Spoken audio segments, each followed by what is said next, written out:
Sí, ya empecé a grabar. Muy buen día tengan todos ustedes, auditorio. Mi nombre es Gustavo Arzola Quintana y el día de hoy estamos en una nueva entrevista. Hoy nos acompaña toda una personalidad de la natación en México. Déjenme les comento que yo a esta persona la conocí por el buen Rodolfo Bulnes. Rodolfo Bulnes lo tiene por ahí de amigo en Facebook. Después de la entrevista que tuvimos con Rodolfo, vi que salió en los comentarios y yo dije, ¿quién es Rodolfo Zarco? Por ahí me puse a preguntar, me dieron algunos comentarios y recientemente nos pusimos en contacto y le dije, oye Rodolfo, ¿me puedes conceder una entrevista? Y me dijo, va. Entonces, por cierto, se me pasaba. Previamente ya habíamos hablado mucho de Rodolfo en una entrevista con Jimena Conde. Entonces, el día de hoy ya estamos aquí con Rodolfo, quien nos va a hablar un poquito de su trayectoria dentro de la natación. Rodolfo, muy buen día. ¿Cómo te encuentras el día de hoy? ¿Qué tal? Muy amable. Gracias, Gustavo. Buenos días. Bien, afortunadamente bien. Aquí, mira, sorteando la pandemia, tratando de adaptarnos. Ya estábamos activos, otra vez estamos en semáforo rojo, pero aquí andamos bien, con buena salud, que eso es lo importante, y pues dispuestos a darle, ¿no? El día a día. Muy bien, muy bien. Oye, Rodolfo, pues vamos a empezar. Estás hablando, bueno, vamos a empezar por lo último que yo supe específicamente de Jimena. Yo escuché por ahí que Jimena se fue a Brasil. ¿Qué nos puedes decir de eso? Jimena nos platicaba que sigue mucho en contacto contigo. ¿Qué nos puedes decir del viaje que tuvo Jimena a Brasil? Sí, es correcto. Jimena Conde es una nadadora que tengo yo, porque todavía la considero mi nadadora.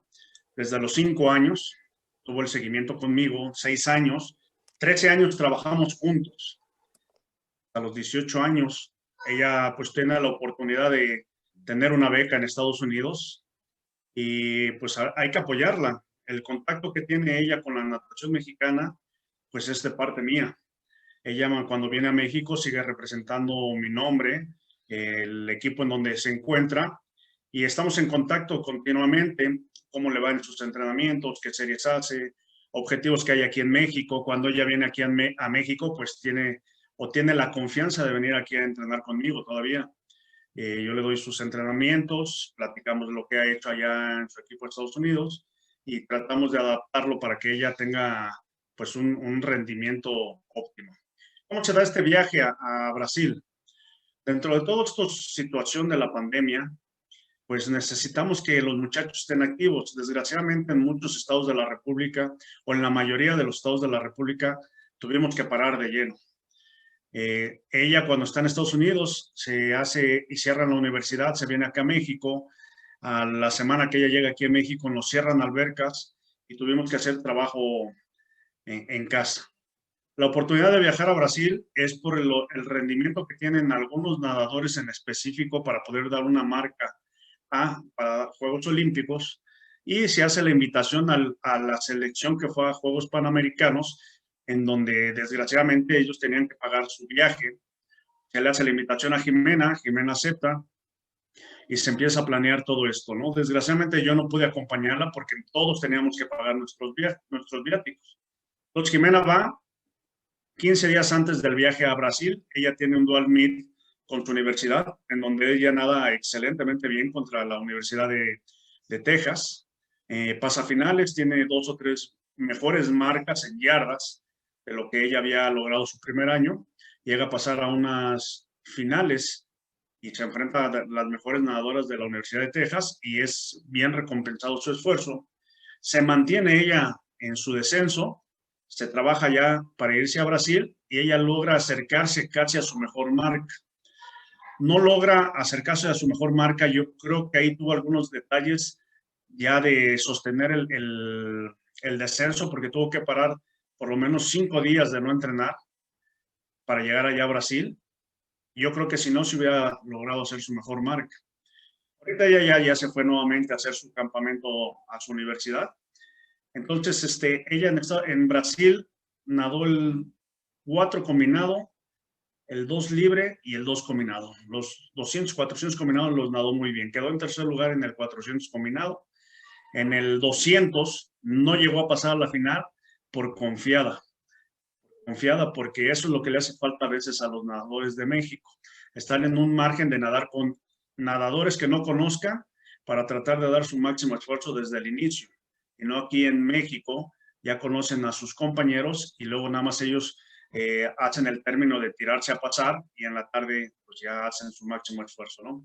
Pero en competencias internacionales no. En competencias internacionales deben de tratar o deben de aprender a dar su máximo esfuerzo desde las eliminatorias, ¿no? Entonces ella, pues desgraciadamente no pasó en el 200 combinado, pero realizó un muy buen tiempo. Así es como se da este viaje a Brasil con algunos de sus compañeros. Fuimos invitados por el profesor Nelson Vargas, que es el que estuvo maquinando todo este viaje, junto con el profesor Nicolás Torres, el entrenador de Chihuahua, y es como se logra ir Jimena a Brasil, ¿no? Oiga, profe, ¿y qué fue lo que le comentaba a esta Jimena de su experiencia, además de la cuestión de los tiempos? ¿Le fue agradable? ¿No le fue agradable? Fue, pues, ahora sí que, bueno, yo esta noticia la vi por ahí en internet y luego lo escuché con, tu compañero Rotter, con Rotter en Carros Sport. ¿Qué experiencias personales sacó Jimena de esto? Mire, ella es una nadadora muy tranquila. Como persona es una persona excelente, es demasiado tranquila. A lo mejor yo la clasifico como tímida. Ella apenas se está adaptando a esta cuestión de estar con la selección mayor, porque habíamos planeado, sí, como todo sueño como nadador y entrenador, ir a Juegos Centroamericanos, Juegos Panamericanos. Se dio la oportunidad de ir a Juegos Panamericanos. Llevábamos una secuencia que había sido Mundial Junior, queríamos ir a Juegos Olímpicos Junior, no se dio por cuestión de calificación de la FINA. Juegos Panamericanos se da, es una sorpresa. La verdad, habíamos luchado por tratar de clasificar a un relevo, se da la oportunidad de clasificar a una prueba individual y ahí es cuando ella empieza a creer en ella otra vez, ¿no? Ella había caído en un pequeño bache, adolescencia, pubertad, pero eso logra sacarla de esos enfoques y el estar con la selección mayor, con los mejores nadadores de México, para ella ha sido un crecimiento en donde ella me externa que ella está muy contenta con ellos. Ha conocido compañeros, ha conocido nuevas actitudes, nuevas formas de tomar en cuenta el deporte, de cómo enfocarse y aprender de todos ellos, ¿no? Ella está muy contenta. Ella, cuando yo le di la noticia que si quería ir, primero era un viaje a Europa, antes de Brasil. Cuando yo le expresé la idea de poder ir a Europa con la selección grande, su respuesta fue inmediata. Antes de consultarlos con los papás de que tenían que gastar cierta cantidad grande de dinero, ella dijo, sí, sí voy, ¿no? Yo sí voy. ¿Por qué? Porque ella quiere aprender y ella está demasiado contenta de vivir con ellos estas experiencias, ¿no? La amistad, todo lo que te deja el deporte extra, lo que tú comentas es lo mejor y ella está muy contenta en ese sentido, ¿no? Bueno, profe, y oiga, acerca de esto, se habla mucho dentro de la literatura del desarrollo de las personas que la adolescencia y la pubertad son importantísimos en el desarrollo en general de una persona. En el atleta no es para menos. Muchas veces se dice de que aquí es cuando empiezan a ocurrir los retiros de los nadadores. ¿Cómo hacerle para que estos jóvenes, cuando están entrando en la adolescencia o en la pubertad, se centren y no se desvíen por el camino que ellos de alguna forma han decidido? Sí, es una parte tan importante de cada uno de ellos. Para nosotros como entrenadores, yo creo que es la etapa más fuerte que enfrentamos para poder conservar a ellos. Nos enfrentamos a fiestas, nos enfrentamos a las amistades, nos enfrentamos a los novios, nos enfrentamos a paseos familiares, a salidas. El atleta se tiene que hacer no antisocial, pero sí saber qué objetivo es el que tiene. En el caso de Jimena, que tú has tocado el tema, ella tocó, vi la entrevista que le hiciste, ella tocó, por ejemplo, a su hermano Diego, una salida, un castigo que hubo por ahí. A raíz de esa experiencia y conociendo y poniendo en la tablita al entorno familiar de Jimena, sabíamos que a Jimena la teníamos que tratar de diferente forma. Y tenemos que tratar de diferente forma a cada uno de los muchachos. Desgraciadamente, a veces es más fuerte la motivación mala externa que tienen que la motivación que ellos mismos puedan tener. Nosotros vamos mucho hacia los objetivos que se van logrando. Con Jimena no se logró una medalla de primer lugar en Olimpiada Nacional a los 12, a los 13, sino hasta los 14 años. Es cuando ella entraba a la pubertad. Esa medalla que llegó a los 14 años, creo que fue el inicio de un muy buen camino para que ella se enfocara y pudiéramos vencer a las diferentes tentaciones que tienen. Nosotros perdemos muchos nadadores, muchas posibilidades de atletas a esas edades porque la misma familia a veces no apoya porque ellos tienen que salir de vacaciones y es razonable. Cuando hay medios económicos de por medio, pues dicen, pues es que son mis vacaciones, no te lo puedo dejar. Oiga, pero es que vamos a entrenar lo más fuerte aquí. No, pues ese es tu trabajo, pero en mi trabajo tengo descanso y me tengo que ir. O luego vienen los amigos, que el 80% de los atletas les gustan las fiestas y el 50% de los atletas que no son elite a veces caen en el socialismo, como se dice, al cine, a las comidas, al antro, lo normal de volarse un entrenamiento. Y es invitar a todos o a veces hacerle la maldad al que está más consciente de lo que tiene que trabajar, ¿no? Entonces ahí es donde nosotros tenemos que hacer el estira y el afloja con el atleta y decir, ok, tú entrena fuerte y te doy chance de faltar mañana, ¿no? Siempre con estas condiciones, pero ahí perdemos a mucha gente, ¿no? En estas cuestiones extradeportivas. Y en este contexto del estira y el afloja, sí, ¿sí me escucha, profe? Sí, perfecto, perfecto. Pensé que no, me apareció aquí un comentario, pero bueno.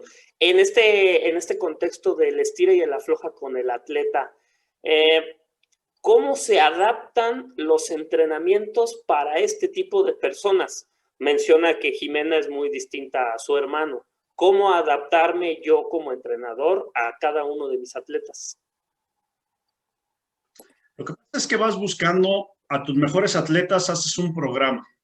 Desgraciadamente aquí en México, muchas de las escuelas que tenemos tienes que ver por el número de atletas, más que por la cuestión de la calidad de los atletas. Tienes que adaptar el entrenamiento para tus mejores atletas y de ahí empezar a desarrollar hacia abajo, hacia los demás atletas. ¿Cómo adaptas cuando ellos caen en eso o caen en una falta? Yo creo que puedes compensarlo y es un premio el a veces adaptar un entrenamiento divertido como un jugar un relevo, pero realmente estás trabajando una serie de velocidad. ¿Cómo compensas el kilometraje? Pues lo vas disfrazando. A lo mejor si tenías programado 6 kilómetros y sabes que o te falló él, la siguiente semana lo compensas con más kilometraje. En vez de 6 kilómetros, pues nada, 7. Y a veces pues, no le tienes que decir al muchacho, oye, pues puse un kilómetro más todos los días para que recuperes el siguiente.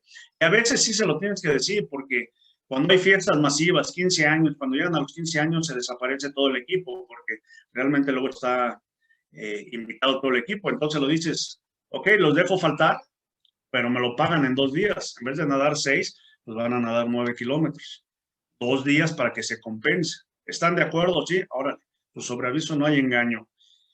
Cuando faltan, les ponen la condición, si faltan 2 días, pues entonces tú te tienes que quedar a hacer un trabajo extra. No todos, porque no faltaron todos, sino los que faltaron. Y ellos saben que ante esa situación tienen que compensar el kilometraje. Y con los padres de familia, ¿cómo lidiar con ellos? Porque son una parte fundamental de los atletas. Pues mira, afortunadamente los padres de familia que me han tocado, la mayoría de ellos tienen buena comunicación conmigo. Siempre se ha dicho que Rodolfo Zarco es una persona muy fuerte, de un carácter muy fuerte, pero si te llegan a media serie o en la serie cuando estás dando los tiempos o estás corrigiendo y te interrumpe el papá, pues obvio no lo vas a tratar bien, le vas a decir que se retire y que lo tratas al final del entrenamiento, pero si la persona se acerca y te digo que a mí me han tocado muy buenos padres de familia, se acercan bien, te platican y te dicen, pues tú les pones en la mesa cuál es el objetivo desde el inicio de la temporada. A veces se les va cambiando para, tienes atletas que no estaban en la lista de que podrían quedar en un campeonato nacional y de repente dan la sorpresa, obtienen el premio para ellos, para ir a un campeonato nacional, pero ya les deshacen las vacaciones a las familias. Entonces ahí es cuando tú les dices, bueno, pues, tanto trabajar, tanto esfuerzo de tu hijo, el objetivo de estar en un equipo es este, es ir a campeonatos estatales, a nacionales, a olimpiadas, todo.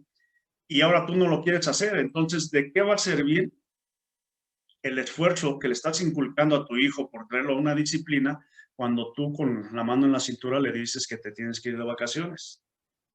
Y se van adaptando los papás van haciendo la forma de tener vacaciones cuando tienes vacaciones en la temporada. Ya algunos papás ya dicen, oiga, ¿cómo va a estar la temporada? Porque quiero planear lo del año que entra. En estas fechas tienes competencias, hijo, sí, aquí tengo competencias, en esta te doy chance de que faltes, en esta puedes irte o acá te puedes ir hasta 3 semanas, ¿no? Y los padres de familia que entran ya a la disciplina de un equipo se tienen que ir adaptando, ¿no? Lo difícil es cuando van empezando de que, oiga, profe, mi esposo tiene un partido de fútbol y él es el mero capitán del equipo y no puede fallar porque es a las 7 de la mañana en el campo llanero de tal lugar, ¿no? Hijo, señora, no, es que mi hija es la porrista, ¿no? No, mi hijo es el aguador, no, mi hijo es este, ¿no?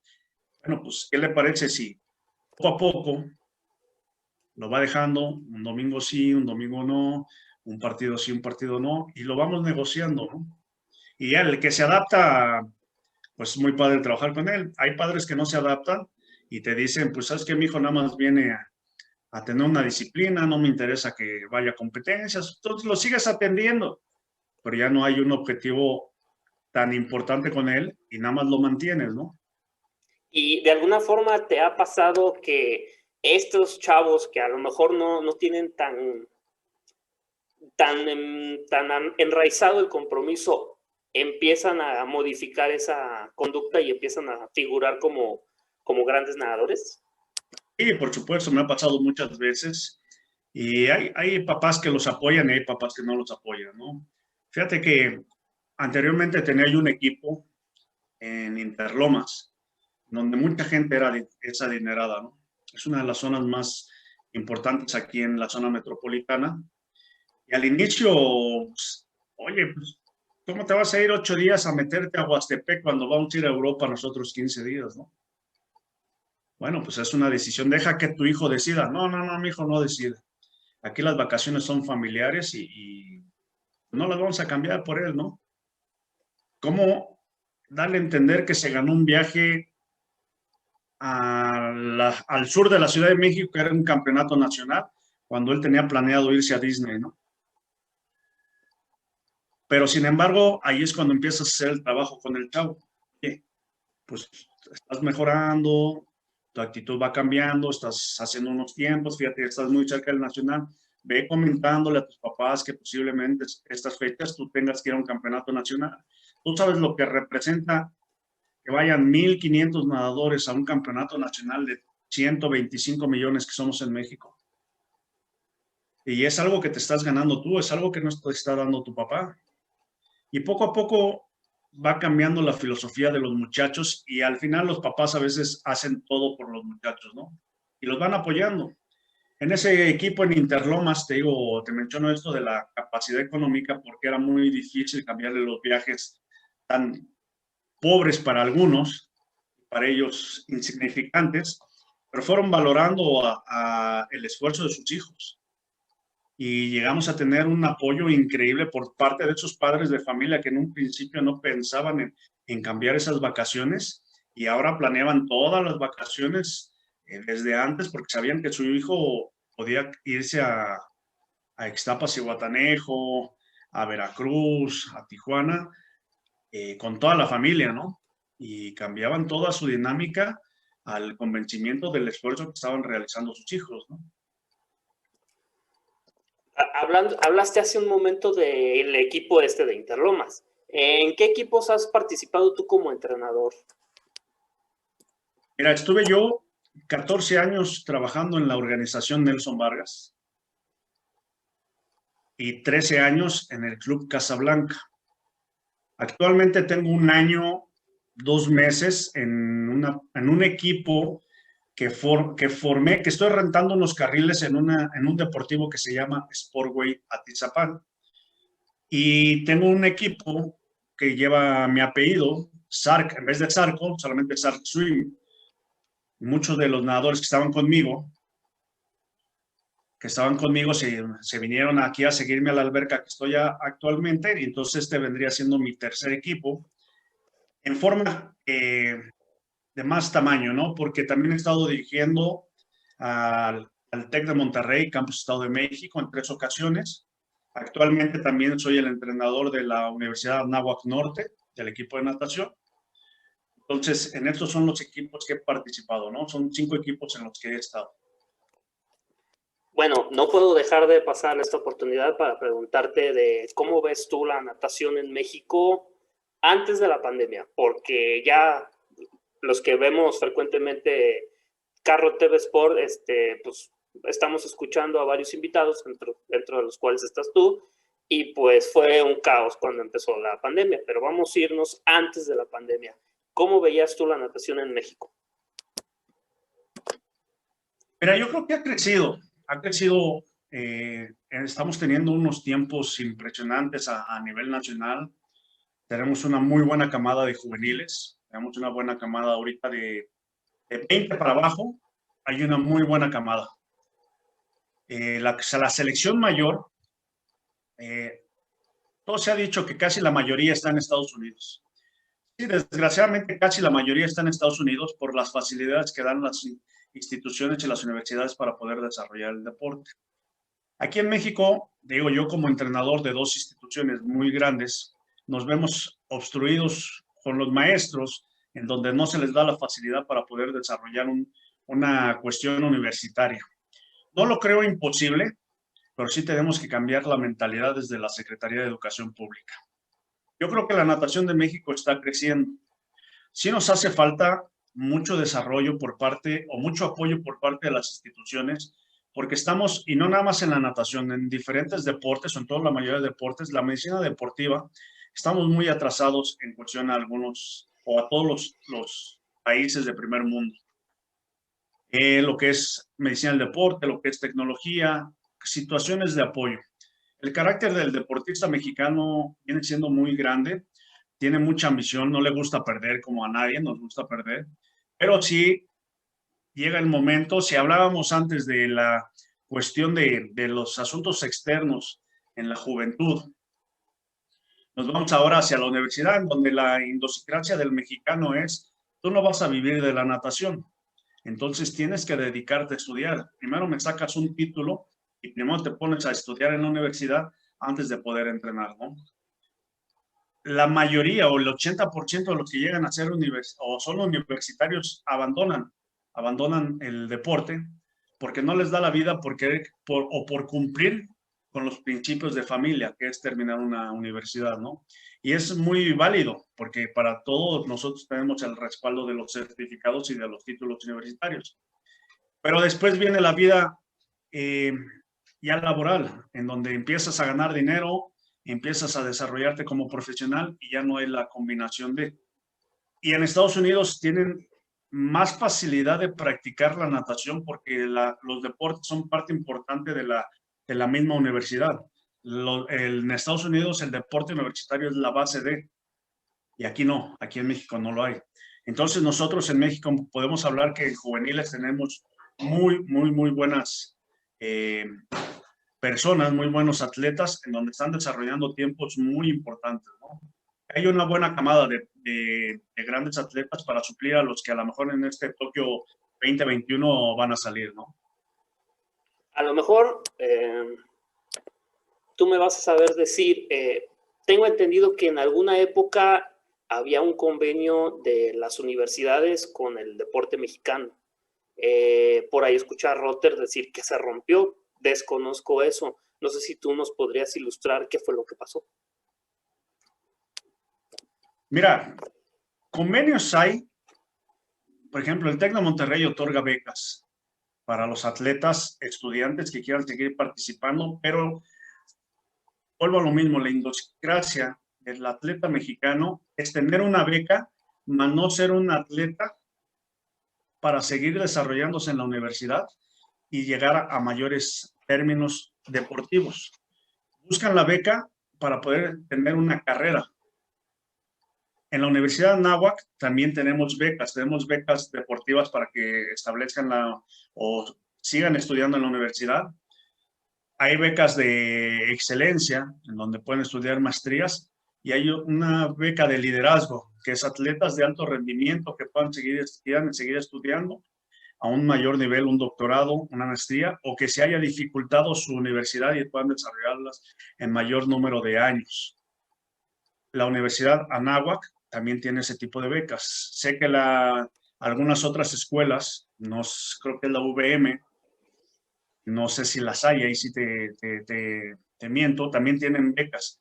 Pero como te menciono, el estudiante busca el apoyo para terminar una carrera y no para seguir desarrollándose deportivamente, ¿no? Esa es la diferencia.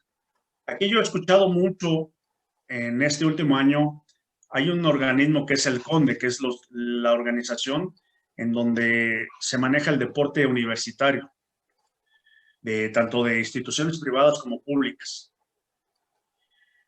Pero, por ejemplo, no existe la natación.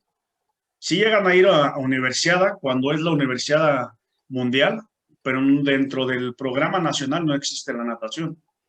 ¿Por qué? Porque la desventaja es que muchas instituciones públicas no tienen alberca y a la vez muchas instituciones privadas tampoco tienen alberca. A pesar de que tengamos becas, no tenemos alberca. Entonces, por lo tanto, no te puede desarrollar el deporte al 100% a nivel universitario. Entonces, yo creo que ahí viene la dificultad. Yo te mencionaba ya hace rato en la cuestión de la Secretaría de Educación Pública, porque no hay un desarrollo correcto del mismo deporte, de la misma educación física en las escuelas, a cualquier nivel. En cualquier nivel te encuentras en la primaria, en preescolares, en secundaria, 1 hora a la semana, 50 minutos a la semana de una educación física. Y no debería de ser así, debería de haber 2 o 3 horas a la semana. Es una parte importante. Entonces, de ahí nosotros perdemos a muchos talentos o el desarrollo de habilidades para que el niño se pueda enfocar hacia el deporte. Y recordemos que la educación física es para educar al cuerpo, a los movimientos, y el deporte en forma como un entrenamiento ya es diferente, ya las cargas son diferentes. Y la educación física no está siendo desarrollada a nivel preescolar, a nivel primaria, que es donde deberían de verse todas esas habilidades. En este mismo tema de la educación, de los profesores, te comparto a ti al auditorio, soy profesor de una universidad, enseño la materia de natación, de ahí surgió toda esta idea de hacer entrevistas a personas relacionadas con la natación, porque la pandemia nos cerró totalmente. Precisamente yo veo esa situación de la falta de apoyo de los profesores cuando un joven, un atleta tiene que ir a una competencia, es como dices, tú vienes aquí a estudiar y me importa un cacahuate si eres deportista. Tú cúmpleme aquí. ¿Cómo hacer entonces para que los profesores cambien ese chip? Mira, lo que yo les recomiendo a los muchachos es que agarren al profesor solo, platiquen solo, no enfrente de todos, no enfrente de todos los demás alumnos, porque ahí es cuando se viene la diferencia de ¿y por qué a él sí y a mí no? ¿Por qué él le da la facilidad y a él no? El atleta tiene que tener la habilidad de enfrentarse al profesor y decirle, profesor, yo quiero desarrollar yo sé que es para usted importante, para la institución, desarrollar trabajos en equipo. Todavía lo sigo sin entender por qué a fuerzas en equipo, pero bueno, que a veces en el trabajo lo tienes que hacer tú solo, no en equipo como se enseña en las escuelas. Pero es una parte que ellos han desarrollado, que sea el trabajo por equipo. Pero si tú vas con el profesor, pones atención, cumples con todo, tareas y todo, y pides un trabajo extra o que te dé la facilidad de hacer las cosas de forma diferente, pero cumpliendo los objetivos de él, creo que vas a tener siempre una buena empatía con el profesor. Y a veces el atleta se quiere hacer el chistoso con los profesores por tener la habilidad de concentrarse más fácil, de desarrollar, de trabajar bajo presión, entregar las cosas a tiempo. Y ahí es cuando el profesor ya no les gusta. Y nos vamos a encontrar con profesores que van a decir, oiga, profe, yo soy atleta de alto rendimiento, estoy en el equipo representativo de natación. Tengo una beca y deme chance. Sí, pero pues, la beca también la vas a perder aquí si repruebas. Entonces tú me tienes que cumplir. Entonces depende de cómo llegue el atleta al profesor, cómo va a tener respuesta de parte de ellos, ¿no? Y así he tenido profesores, como también he tenido profesores, bueno, atletas con profesores que les dicen, es que es muy buena onda, me entiende y me dejó este trabajo aparte y todo. ¿Por qué? Porque vas y tienes la comunicación con él, ¿no? Entonces ahí es. Y yo creo que tiene que ser a nivel directivo, es decir, yo se lo proponía a alguna de las universidades que he trabajado. ¿Por qué no haces grupos? Tienes 50 becados. ¿Por qué no haces 2 grupos de primero de prepa? A lo mejor en la universidad es más difícil, porque tienen diferentes carreras. ¿Por qué en la prepa no haces 2 grupos de gente, de deportistas, de equipos representativos? Pones a los profesores que sabes que van a poder enseñar de diferente forma a los que van a estar faltando y les das la facilidad de poder desarrollar su deporte, pero con la habilidad también del profesor que se integre al área de deportes y que tenga la facilidad de enseñarle de diferente forma para que le des la facilidad al atleta. Pero se les hacía imposible. Es un sueño que se les hacía, no, ¿cómo crees? No sé, ¿por qué no? Vas a tener 30 chavos en un salón y 30 en otro. Todos tienen el mismo objetivo, que es estudiar y sacar el promedio que les estás pidiendo. Y lo vemos mucho en las, a lo mejor un sueño es, lo ves en las películas americanas, que pasan y tienen a todos los del equipo de básquetbol o de fútbol americano en un solo salón y aprendiendo, ¿no? Y nosotros como atletas, cuando yo fui atleta, lo vivía con nuestros compañeros cubanos. Les mandaban a los entrenadores los exámenes de ciertas materias y en un día en especial, en una hora, tenían que ponerse a hacer su examen que le habían encargado los profesores de instituciones cubanas, ¿no? No dudo que en otros lugares también sea así, ¿no? Entonces ahí yo creo que hay mucho por avanzar si realmente se quisiera desarrollar un deporte de alto rendimiento. Sí, ya depende mucho del compromiso que se tiene con el deporte. Así es. Oye, Rodolfo, ahora sí, háblanos, ¿cómo inicias tú tu carrera como entrenador? Mira, yo estudié en el Instituto Politécnico en la vocacional 10. Yo soy técnico en electrónica. Estoy hablando de los años 80. Cuando yo termino la carrera o la vocacional, el último año fue muy difícil por la cuestión económica. En esa época lo electrónico era muy, muy caro, comparado con lo que es ahora algunas situaciones como los famosos LEDs, las tablas protoboard, algunos chips que ya empezaban a hacer los microchips. Era muy caro. Y yo quería estudiar ingeniería en electrónica, pero viendo el futuro, pues no tenía yo para costear esa carrera. Entonces me metí a estudiar educación física en la ESEF. Por la situación de la economía, pues tuve que abandonar la carrera. Me dediqué a ganar dinero entrenando, siendo deportista, con becas, con apoyos, y con eso mantenía yo una alimentación, una buena alimentación. Y cuando termina mi sueño para poder ir a Juegos Olímpicos en 1992, yo tenía un año anterior, yo dije, yo voy a entrenar con todo para prepararme para Juegos Olímpicos. Mi meta es Juegos Olímpicos de Barcelona 92. Pero llega el día en que me quedo cerquita, un segundo y cachito de poder dar la marca, y en el avión de regreso, con mi entrenador, en ese momento de mi equipo, el entrenador, un japonés, Norihiko Kawai, toda una institución dentro de la natación de México. En ese momento era mi entrenador, veníamos en el avión y él me dice, oye, fíjate, Zarco, que pues necesito dejar a alguien en el equipo porque me voy a ir yo con la selección de Japón a España de traductor. Entonces, está el profesor, te voy a mentir los nombres, está el profesor Paquito y el profesor Juanito. Y necesito que se queden con ustedes, ahora que yo me voy 2 meses. ¿con quién te quedarías? Y le digo yo a Kawhi, ¿sabes qué? Pues la verdad, con Juanito no, por esto, por esto, por esto, y con Paquito tampoco, por esto, por esto y por esto. Hijo, entonces, ¿a quién traigo? Dice, ¿a quién quieres que se quede en el equipo? Ya le dije, Kawhi, yo creo que es el momento de que yo me retire. Yo ya no voy a nadar. Necesito empezar a producir dinero. Necesito producir de vida y aguantarme 4 años más en el deporte, pues va a ser muy difícil. ¿Por qué no me das la oportunidad de ser el entrenador de mis compañeros? Tú sabes que me tienen respeto, me he ganado un lugar en tu equipo. Creo que todos me hacen caso, todos se ponen las pilas cuando yo digo algo. Dame la oportunidad de ser yo tu auxiliar y déjame quedarme a mí con el equipo. Oye, pero tú la escuela, sé que estás estudiando educación física. Sí, estoy estudiando educación física, pero necesito dejarla.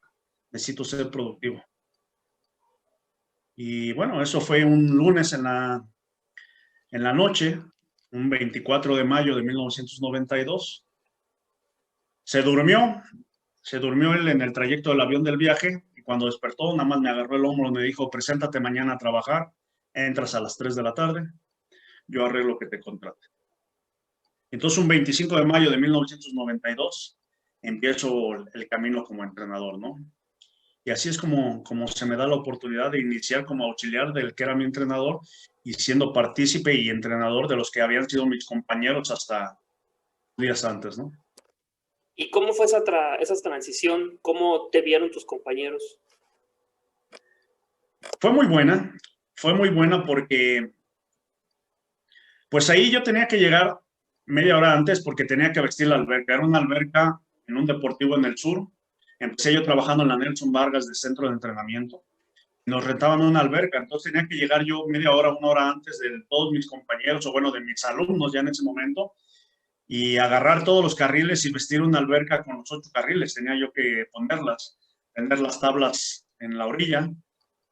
Y cuando me presentan, pues sí, se asombraron muchos, pero me hicieron caso porque yo en ese equipo llegué, eh, ¿cómo decirte? Fue difícil embonar porque yo no convivía con ellos, yo llegaba, entrenaba y me iba, pero poco a poco con la forma de entrenar, como la forma de trabajar mía, que veían que todos los días yo era el que salía adelante, el que ponía el ejemplo, el que pedía respeto, el que pedía silencio, todo, me fui volviendo un líder. Entonces fui muy bien recibido. En ese trayecto había varios nadadores que ya se querían retirar. Yo le dije a Kawhi, le dije, ¿sabes qué? ¿Por qué no me dejas hacer un grupito con todos los que se quieren retirar? Y yo voy a hacer algo importante con ellos. Y entonces en 3 meses los convencí, les pedí la oportunidad y volvieron a ser algunos campeones nacionales, ¿no? O sea, ya traían el entrenamiento del entrenador Kawhi. Yo lo único que hice fue darles el toque mental para que pudieran ellos volver a destacar. Y afortunadamente se logró y entonces pues nuevamente fue doble bienvenida, ¿no? Tener algunos atletas que habían sido campeones nacionales y volverlos a que con el trabajo de Kawhi, no mío, volvían a rendir y estar en los primeros lugares, ¿no? Entonces fui muy bien aceptado, fue muy bien vista mi participación y aparte en el negocio, pues no dejé que se fueran los nadadores, los seguí manteniendo para que siguieran pagando, ¿no? Entonces así es como empieza este traslado de ser atleta a ser entrenador. Mencionas que llegaste al equipo y que pues llegabas a entrenar y te ibas. ¿Cómo llegas tú a ese equipo antes de ser entrenador? Mira, yo estuve muchos años como alma mater al Seguro Social. Yo estuve la mayor parte de mi vida deportiva como atleta del Seguro Social. Desgraciadamente en el 1987, 88, me lesiono, sí, en el 88, me lesiono cuando estaba yo en la universidad, en la educación física, y un día antes de un campeonato nacional se hace un partido de básquetbol en la Superior Educación Física y llegaba otra escuela a competir básquetbol, pero pues todo lo que le decimos a nuestros atletas, no jueguen, no se expongan, todo, todo, todo. ahí va el experimentado nadador Rodolfo Zarco y me dicen, oye, métete, nos falta uno, si no vamos a perder por default. No, no, no, yo mañana tengo un campeonato nacional. No, métete, por favor, nada más párate y levanta las manos. No, no, no, no, no. Bueno, total que me rogaron y el menso aceptó. En la primera jugada de un atleta de alto rendimiento, te pones a jugar y te llega la adrenalina de volada, te prendes. En la primera jugada del partido, entra un cuate, iba a encestar, me paro yo, levanto las manos, brinco y me recarga el cuerpo y caigo y me truena el tobillo. Es 15 tercer grado. De ahí, te estoy hablando, creo que fue en febrero, se viene el selectivo para campeonatos centroamericanos y yo seguía lesionado. A mí me tenían que haber operado, pero te mencionaba yo que no tenía los medios para poderme hacer esto, ni teníamos seguro social, ni nada. A pesar de ser un nadador del seguro social, pues no. Tuve que tener una rehabilitación de mucho tiempo. Entonces, a los 3 meses, oye, cuando yo me presento al día siguiente de la lesión, me dijeron hasta de lo que me iba a morir mi entrenador, los directivos del seguro social, hicieron que regresara el uniforme que me habían otorgado un día antes. Una barbaridad. Entonces llega el selectivo para campeonatos centroamericanos y yo tenía mucho que no perdía, como 8 años que no perdía una prueba de dorso, 100 y 200 dorso. Y en el 100 dorso me ganaron por el toque y quedo fuera de la selección, pero llega el 200 y con puro colmillo, porque no podía hacer yo salidas, no podía hacer vueltas, no me podía impulsar con el tobillo. Entonces, pura estrategia, llego y gano el 200. Después se da la oportunidad de viajar a Estados Unidos. El Seguro Social te pagaba todos los viajes. Nos mandaban de preparación a Estados Unidos, pero cuando regresáramos teníamos que pagar nuestro viaje por primera vez a campeonatos centroamericanos, que iban a ser en Venezuela, creo, si mal no recuerdo. No recuerdo, creo que era Venezuela. Y yo les digo, ¿saben qué? Por favor, no ocupen el dinero que vayan a usar en mí en Estados Unidos, ¿por qué no lo usan para ir a campeonatos centroamericanos? Yo no quiero ir, mejor me preparo mejor, me sigo rehabilitando y me voy a campeonatos centroamericanos con ese dinero. Total que existe un conflicto y he pecado mucho en hablar. Yo tengo una gran virtud. Yo tengo una gran virtud de ser demasiado honesto y sincero, y es mi gran virtud y mi gran defecto. Y abro la boca de decir cómo podríamos hacer o justificar ese dinero del viaje a Estados Unidos para que lo pudieran usar en campeonatos centroamericanos. Y me llevé por delante a varios entrenadores de cómo se hacía un fraude, cómo se gastaban el dinero de una forma descarada. A nosotros nos daban migajas, pero que podían hacer esa tranza enfrente, para poder tener ese dinero y poderlo pagar hacia campeonatos centroamericanos. Entonces, como ofendía a los entrenadores y ofendía a los directivos de que lo estaba acusando, yo casi de ser pues rateros o no sé de qué forma decirle, pues me castigaron y me corrieron con honores del Seguro Social. Entonces, pues, de ahí le pedí a mi papá que hiciera un esfuerzo y 2 meses después yo ya no fui a campeonatos centroamericanos, me castigaron, me quisieron bloquear y me dediqué a lo que les había pedido, a rehabilitarme. Un doctor de la selección de México me rehabilitó, me vio, me puso tratamiento y me sacó adelante. Y a los 2 meses me fui al campeonato nacional y les gané como 5 pruebas. Les gané el 100, 200 dorso, 2-4 combinado y creo que el 200 o 400 libres. Y de ahí se vinieron varias ofertas de algunos equipos, ya no del Seguro Social, y en ese entonces el equipo más fuerte o el rival más acérrimo que tenía el Seguro Social era la Acuática Nelson Vargas. ¿Y a dónde tenía que ir Rodolfo Zarco después de haber sido corrido del Seguro Social? Pues a la Acuática Nelson Vargas. Y ahí es como empiezo yo mi incursión en el equipo de Nelson Vargas. Estuve entrenando en el Comité Olímpico 2 años antes de irme a entrenar con Norihiko Kawai porque a mí me quedaba muy retirada las instalaciones de la Nelson Vargas. Y no quería pertenecer yo al equipo, sino simplemente era estar en ese equipo para darle en la torre al equipo que me había sacado sin ninguna justificación, ¿no? Afortunadamente se logró, todo por ser, me dan una beca en la Acuática Nelson Vargas como nadador, y ahí es donde desarrollo más el potencial de los últimos años, ¿no? Y ahí es donde se me da la oportunidad de ser entrenador, ¿no? Entonces todo fue una secuencia de cosas que me hicieron llegar ahí a la Nelson Vargas, ¿no? Y en tu vida ya como atleta de alto rendimiento, antes de llegar bueno, te quedaste en la raya de ir a los Olímpicos, ¿cuáles fueron tus máximos logros como atleta? Mira, yo fui campeón centroamericano con récord centroamericano en edades juveniles.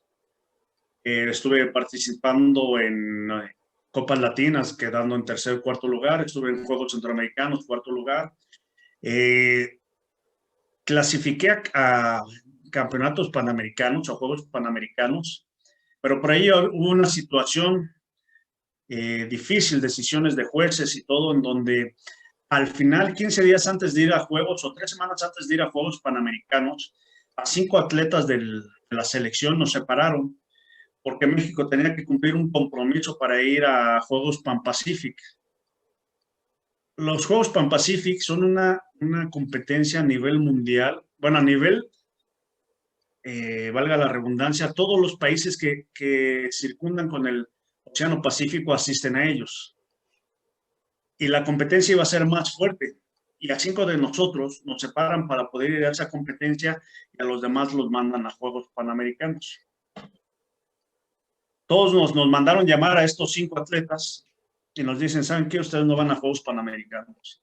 Pues sí, se armó la revolución ahí con nuestros entrenadores. Y nos dicen, ¿saben qué? Pues van a ir a Juegos Pan Pacíficos. Pues a todo dar. Los Panamericanos iban a ser en Cuba y los Juegos Pan Pacific en Canadá. En el Juegos Pan Pacific iba el equipo A de Canadá y Estados Unidos, y a Panamericanos iba el equipo C de Estados Unidos y Canadá. Entonces dijimos, bueno, pues vamos acá. Y ahí entré a la final. En octavo lugar entré a la final. Y yo creo que pues esos fueron los logros más grandes, aparte de haber sido campeón nacional muchas veces en diferentes pruebas con récord nacional, afortunadamente muchos récords nacionales en categorías. Y pues siempre presente ahí en la selección, ¿no? Desde los 14 años yo hice mi primer viaje con la selección mayor. Fui a un abierto de Estados Unidos, allá en Austin, Texas. Desde los 14 años pertenecí hasta los 21 años que me retiré. Pertenecí con la selección grande de México, ¿no? ¿Y como entrenador? Mira, como entrenador he tenido muchos logros, o por lo menos personales. A mí lo único que me hace falta es ponerle la corona de Juegos Olímpicos. Pero afortunadamente yo he sido premio estatal del deporte aquí en el Estado de México. He sido reconocido por la institución Nelson Vargas como uno de sus mejores entrenadores. El Tecnológico Monterrey también me ha premiado como uno de sus mejores miembros ahí. He participado en Juegos Centroamericanos, Juegos Panamericanos, en Juegos Olímpicos Juniors, en diferentes cantidades de eventos de campeonatos centroamericanos, diferentes competencias que he estado participando yo como entrenador, ¿no? Pero pues, el mayor logro lo tienes, pero siempre va uno adelante, ¿no? Siempre vas buscando uno más adelante, ¿no? Infinidad de medallas en Olimpiada Nacional, tanto en alberca como en aguas abiertas. Entonces, son muchísimos, ¿no? Mencionarte uno en especial, pues no. Todo tiene una cabida aquí en el corazón, ¿no? Me voy a regresar tantito a lo que decías de tu cualidad y tu defecto.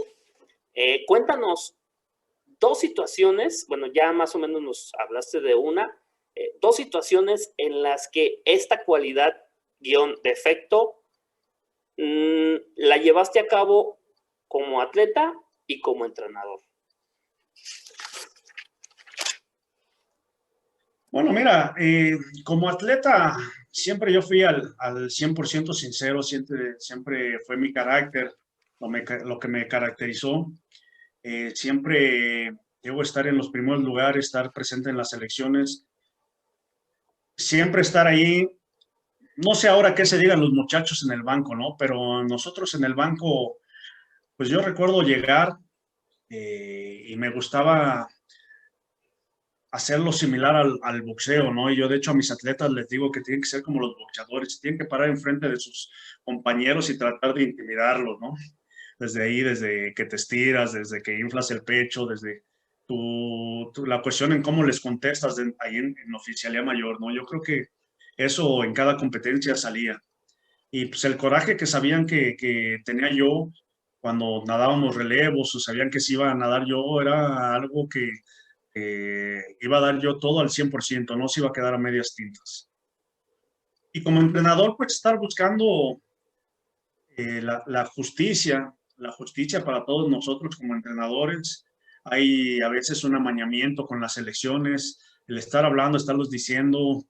Yo he sido delegado del Estado de México, en donde a veces tienes que pelear mínimas cuestiones con algunos jueces porque a veces por ser del Estado de México te señalan tanto en la alberca como a veces los organizadores piensan que la masividad va de la mano perdón, la expresión, con el desmadre, ¿no? Entonces, pues ahí es donde tú tienes que ir poniendo las cuestiones de hablarles de frente, decirle, a ver, señores, esto es así y se debe de hacer de esta forma, por esto, por esto, por esto. Yo no voy a pelear nunca o voy a echarme una discusión si yo sé que no tengo la razón. Desgraciadamente no les gusta, mucha gente no le gusta que le digan las cosas, ¿no? Si tú escuchas a alguna gente que te empiece a hablar de los logros que hizo en algunas actividades en donde él no tiene participación y él se cuelga de eso, pues no es bienvenido, no es bienvenido. Entonces, entonces ahí es una situación en donde, pues siempre te vas a encontrar a personas que no estén de acuerdo. Toda tu vida te vas a encontrar a personas porque no es una moneda de oro para caerle bien a todos, ¿no? Pero si tú haces las cosas correctamente y eres sincero y las demuestras, y por ejemplo acá, digo, en el Estado de México es una entidad que lleva muchos atletas a los eventos. Todos los entrenadores quieren que sus atletas sean tomados en cuenta a lo mejor para estar en un relevo. Y de repente tú sacas la lista de los relevistas y muchos de ellos no están de acuerdo.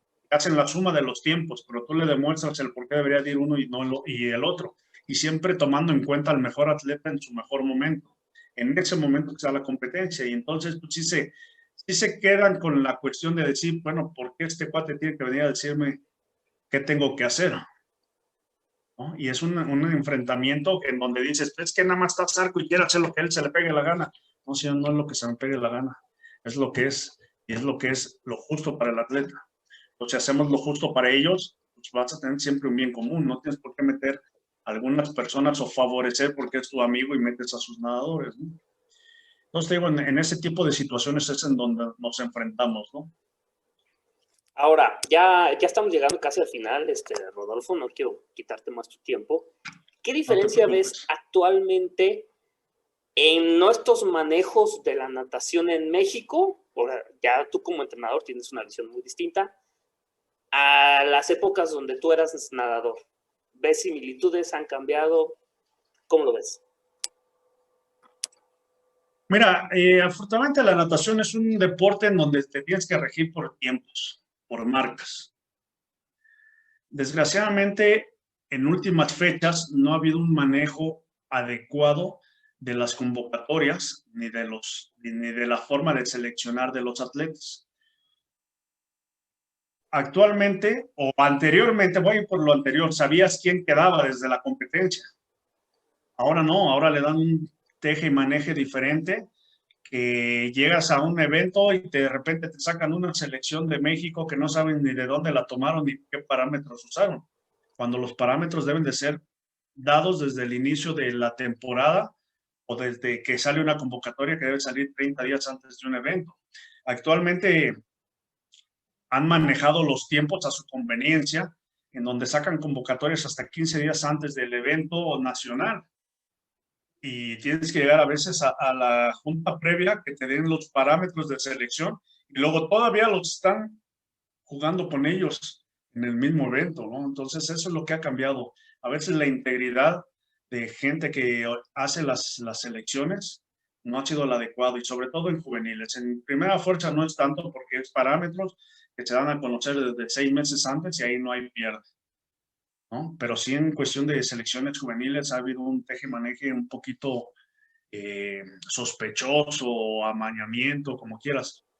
Ahorita, después de la pandemia, afortunadamente o desafortunadamente, no sé cómo lo vean, pues no hemos tenido contacto con las autoridades ni con los que estaban encargados de este tipo de gente, pero a la vez nos preocupa porque tenemos selectivos de Juegos Olímpicos que no sabemos cómo van a ser, y tenemos selectivo para Juegos Panamericanos Juniors, que están los parámetros de los organizadores, pero no de las personas que están aquí en México, ¿no? Pues no sabemos qué es lo que vaya a pasar, ni cómo vayan a seleccionar, ni qué es lo que decidan, porque de repente te dan una lista y se desaparecen. No te contestan ni correos, ni WhatsApp, ni medios, ni nada social, ¿no? No sé si, ahora sí que no sé si llorar o reír, porque es muy bizarro esto de que como que se tomaron vacaciones. Pero bueno. Pues sí, siempre han estado de vacaciones, ¿no? Se presentan 2, 3 veces a una competencia y todo, ¿no? Entonces, sí debe de haber un cambio importante allí en nuestras autoridades, ¿no? Ojalá que sí. Bueno, ya Rodolfo, ahora sí hemos llegado al final de la entrevista, no sin antes 2 cosas. La primera, algunas palabras que le quieras dedicar al auditorio. Nada más agradecerte el espacio. Creo que podríamos haber platicado más, pero te agradezco el espacio para poder expresarme, las preguntas que tú me hiciste, y pues aquí estamos, a los que están inmersos en la natación, pues a disfrutarlo en donde estén, si hacen el deporte, si hacen el ejercicio en la natación, si hacen alto rendimiento, si son másters, pues adelante, ¿no? Siempre son bienvenidos en este bello deporte. De hecho, déjame, te comento, Rodolfo, después de la entrevista tenemos una invitada que siempre que estoy en entrevista siempre pasa a ver qué estoy haciendo. Más que ya debería estar dormida la niña porque luego no le van a traer nada a los Reyes Magos. Pero llegan los Reyes y no van a traer nada. Sí, ya le he dicho, pero parece que no cree. Pero bueno, te decía y le decía al auditorio, después de la entrevista con Jimena nos quedamos un largo rato platicando y negociamos, bueno, creo que la idea surgió de Jimena, no recuerdo, de hacer una entrevista con los 2, o sea, tú, Jimena y yo, pues, para desarrollar ahí una serie de cosas que platicamos, que es muy divertida Jimena, si es cierto, es tímida, pero es muy divertida, entonces, esto lo podemos dejar en pendiente. Rodolfo. Bueno, con todo gusto, el día que tú me indiques. Muy bien. Y la última, redes sociales en las que te puedan contactar, Rodolfo. Mira, estoy en Facebook como Rodolfo Zarco, así normal. Tengo a mi hijo que también es Rodolfo Zarco, nada más que él está su foto y la mía es un pirata, entonces es fácil localizarme. Estoy en Instagram, estoy como Rinas, RINAS-30. En Twitter, no sé cómo estoy, pero creo que es @rzarco71, y si no, puedo estar como Coach Zarco. Muy bien. Ahí me pueden encontrar. Muy bien, para buscarte y que el auditorio, si tiene alguna situación contigo, pues que te contacten. Sí, Rodolfo, claro que sí, como no, con todo gusto. Rodolfo, muchas gracias. Contrario, estamos para servirte. Ojalá te traigan algo los Reyes. Esperemos que sí. A mí también, yo espero que sí me traigan algo los Reyes. Y que a todo el auditorio le hayan traído, porque ya cuando se publique esta entrevista ya habrán llegado los Reyes. Así que muchas gracias, Rodolfo. Auditorio, muchas gracias. Estén al pendientes de más entrevistas y nos vemos en la próxima. Hasta luego. Hasta luego, te agradezco.